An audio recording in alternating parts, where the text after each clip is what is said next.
कुज़ात बाब नंबर 2। रब का फरिश्ता इसराइल को मलामत करता है। रब का फरिश्ता जिलजाल से चढ़कर बुकीम पहुंचा। वहां उसने इसराइलियों से कहा, मैं तुम्हें मिस्र से निकालकर उस मुल्क में लाया जिसका वादा मैंने कसम खाकर तुम्हारे बाप दादा से किया था।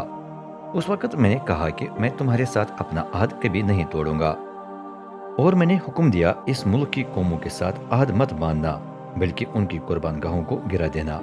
लेकिन तुमने मेरी न सुनी। ये तुमने क्या किया? इसलिए अब मैं तुम्हें बताता हूँ कि मैं उन्हें तुम्हारे आगे से नहीं निकालूंगा। वो तुम्हारे पहलुओं में कांटे बनेंगे और उनके देवता तुम्हारे लिए फंदा बने रहेंगे। रब के फरिश्ते की ये बात सुनकर इसराइली खूब रोए। यही वजह है कि उस जगह का नाम बोकीम यानी रोने वाले पड़ गया। फिर उन्होंने वहां रब के हुजूर कुर्बानियां पेश की। इसराइल बेवफा हो जाता है।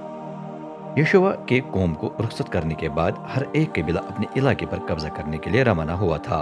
जब तक यशोवा और वो बुजुर्ग जिंदा रहे जिन्होंने वो अजीम काम देखे हुए थे जो रब ने इसराइलियों के लिए किए थे, उस वक्त तक इसराइली रब की वफादारी से खिदमत करते रहे। फिर रब का खादिम यशोब इब्न नून इंतकाल कर गया। उसकी उम्र 110 साल थी। उसे तिमिंत हरिस में उसकी अपनी मोरूसी जमीन में दफनाया गया। ये शहर इफ्राइम के पहाड़ी इलाके में जास पहाड़ के शुमाल में है। जब हम इसराइली सब मरकर अपने बाप दादा से जा मिले तो नई नस्ल उभर आई जो न तो रब को जानती न उन कामों से वाकिफ थी जो रब ने इसराइल के लिए किए थे। उस वक्त वो ऐसी हरकतें करने लगे जो रब को बुरी लगी।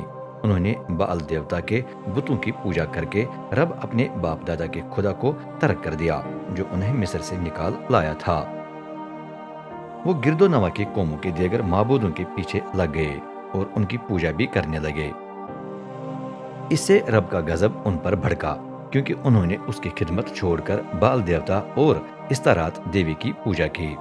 रब ये देखकर इसराइलियों से नाराज हुआ और उन्हें डाकुओं के हवाले कर दिया जिन्होंने उनका माल लूटा।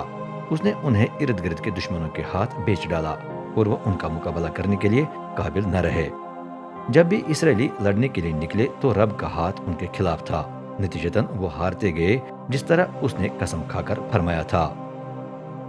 जब वो इस तरह बड़ी मुसीबत में थे तो रब उनके दरमियान काजी बर्पा करता जो उन्हें लूटने वालों के हाथ से बचाते। लेकिन वो उनकी न सुनते बल्कि जिना करके देगर माबूदों के पीछे लगे और उनकी पूजा करते रहते। वो उनके बाप दादा रब के अहकाम के ताबे रहे थे, लेकिन वो खुद बड़ी जल्दी से उस राह से हट जाते जिस पर उनके बाप दादा चले थे। लेकिन जब भी वो दुश्मन के जुल्म और दबाव तले कराने लगते तो रब को उन पर तरस आ जाता और वो किसी काजी को बर्पा करता और उसकी मदद करके उन्हें बचाता। जितने उर्से तक काजी जिंदा रहता उतनी देर तक इसराइली दुश्मनों के हाथ से महफूज रहते, लेकिन उसके मरने पर वो दोबारा अपनी पुरानी राहों पर चलने लगते। बल्कि जब वो मुड़कर देगर माबूदों की पैरवी और पूजा करने लगते तो उनकी रविश बाप दादा की रविश से भी बुरी होती। वो अपनी शरीर हरकतों और हर धर्म राहों से बाज आने के लिए तैयार ही न होते। इसलिए खुदा को इसराइल पर बड़ा गुस्सा आया। उसने कहा, इस कौम ने वो अहद तोड़ दिया है जो मैंने इसके बाप दादा से बांधा था। ये मेरी नहीं सुनती, इसलिए मैं उन कौमों को नहीं निकालूंगा जो यहोशू की मौत से लेकर आज तक मुल्क में रह गई हैं। ये कौमें इसमें आबाद रहेंगी और मैं उनसे इसराइलियों को आजमा कर देखूंगा कि आया वो अपने बाप दादा की तरह रब की राह पर चलेंगे या नहीं।